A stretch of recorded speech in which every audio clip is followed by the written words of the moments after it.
അദ്ദേഹം തന്നെ നിഷേധിച്ചിട്ടുണ്ട്. ഇന്നത്തെ വാർത്തകളിൽ ഞാൻ മനസ്സിലാക്കി അതെ അദ്ദേഹം എന്തായാലും ഇന്നലെ റിപ്പോർട്ട് ചെയ്ത വാർത്ത അദ്ദേഹം ഒരു വെട്ടിലുമില്ല. ഇത് പുതുതായിട്ടല്ല കേരള പൊതുസമൂഹം അറിയുന്നത്.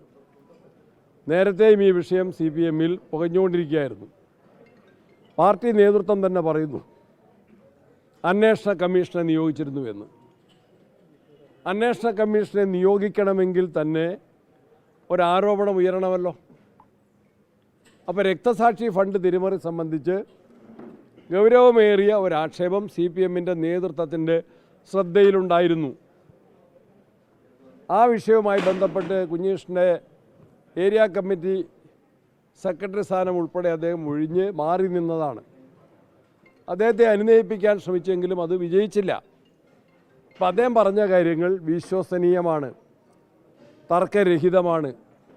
അതൊരിക്കലും CPM നേതൃത്വം അംഗീകരിക്കുമെന്ന് കരുതേണ്ടതില്ല. ഗുരുതരമായ ക്രമക്കേടും പണാപഹരണവും നടന്നിട്ടുണ്ട്. അത് പാർട്ടിയുടെ അന്വേഷണ റിപ്പോർട്ട് ആരന്വേഷിച്ചു? TP ചന്ദ്രശേഖരൻ വധക്കേസ് അന്വേഷിച്ചു എന്ന രൂപത്തിലാണോ ഈ അന്വേഷണം നടത്തിയത്? എന്താണ് അന്വേഷണ റിപ്പോർട്ട്? പാർട്ടിക്കകത്ത് മാത്രം ഒതുങ്ങുന്നതാണോ ഈ ധനാപഹരണം? ഇപ്പോൾ കുഞ്ഞേഷിനെ പോലുള്ള ഒരാൾ സധൈര്യം കാര്യങ്ങൾ വെളിപ്പെടുത്തിയിരിക്കുന്നു. അതിനെതിരെ പ്രതിഷേധമുയർത്തിയ കോൺഗ്രസ് നേതാക്കന്മാരെ മർദ്ദിക്കുന്ന ശൈലി CPM സ്വീകരിച്ചു. അപ്പോൾ എന്താണ് അവർ ഭയപ്പെടുന്നത്? ഒരു MLA-ക്കെതിരെ ഉയർന്ന പാർട്ടി തലത്തിൽ തന്നെ ഉയർന്ന ഗൗരവമേറിയ സാമ്പത്തിക തിരിമറി സംബന്ധിച്ച ആരോപണം ആ നിയോജകമണ്ഡലത്തിലെ മറ്റ് രാഷ്ട്രീയ പാർട്ടികൾ ഉന്നയിച്ചാൽ അവരെ അക്രമത്തിൻ്റെ ഭാഷയിൽ നേരിടാനാണോ CPM തീരുമാനിക്കുന്നത്? എന്താണ് അവർ ഭയപ്പെടുന്നത്?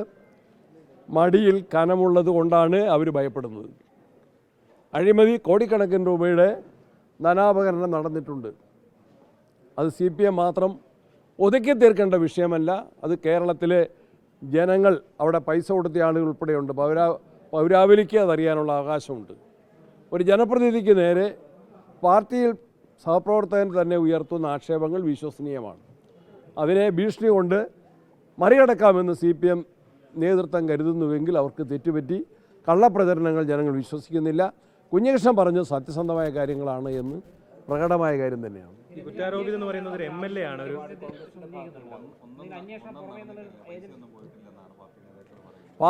അത് പാർട്ടിയിൽ ഒതുക്കി തീർക്കേണ്ട ഒരു വിഷയമല്ല. അതുകൊണ്ട് ഞാൻ പറഞ്ഞത് നേരത്തെ തന്നെ ഈ സംബന്ധിച്ച് അന്വേഷണ കമ്മീഷനെ നിയോഗിക്കുന്ന സാഹചര്യം ഉണ്ടായി എന്ന് പറഞ്ഞതിൻ്റെ അർത്ഥം എന്താ? ഗൗരവമേറിയ ആക്ഷേപം ഉയർന്നു വന്നിരുന്നു. അത് അവർ തന്നെ സമ്മതിക്കല്ലേ? കണക്കുകൾ ഇനിയിപ്പോൾ കെട്ടിച്ചമച്ചുണ്ടാക്കിയാൽ പോരാ, കള്ളക്കണക്ക് പോരാ, സത്യസന്ധമായ കണക്ക്.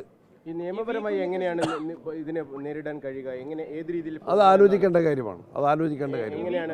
പരാതി നൽകും, രാഷ്ട്രീയ സംരക്ഷണം നൽകും ആവശ്യമായ സമയത്ത് ആലോചിക്കാവുന്ന കാര്യമാണ്.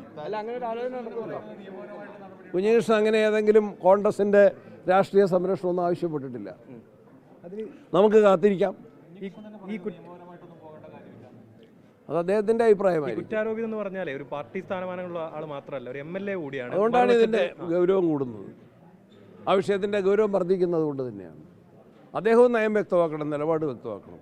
ഇനിയൊരു കള്ളക്കണക്കുണ്ടാക്കി ആളുകളുടെ കണ്ണിൽ പൊടിയിടാൻ ശ്രമിച്ചാൽ അത് വിജയിക്കില്ല. അല്ല, ഇത് ഈ MLA എന്ന രീതിയിൽ ഇത് അടുത്ത ഘട്ടത്തിൽ നമുക്കറിയാലോ, നേരത്തെ തന്നെ അദ്ദേഹത്തിനെതിരെ ആക്ഷേപം ഉണ്ടായിരുന്നല്ലോ.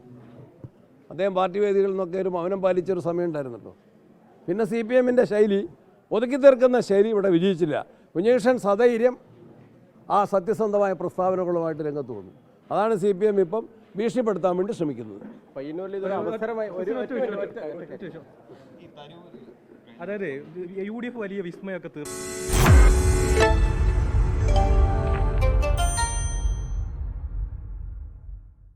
ലോകത്തെവിടെയായാലും ഏത് സമയത്തും 24 വാർത്തകളും ഓഗ്മെന്റഡ് റിയാലിറ്റി പാക്കേജുകളും എക്സ്പ്ലെയിനറുകളും വിശദമായി കാണാൻ ഞങ്ങളുടെ YouTube ചാനൽ നിങ്ങൾക്ക് സബ്സ്ക്രൈബ് ചെയ്യാം.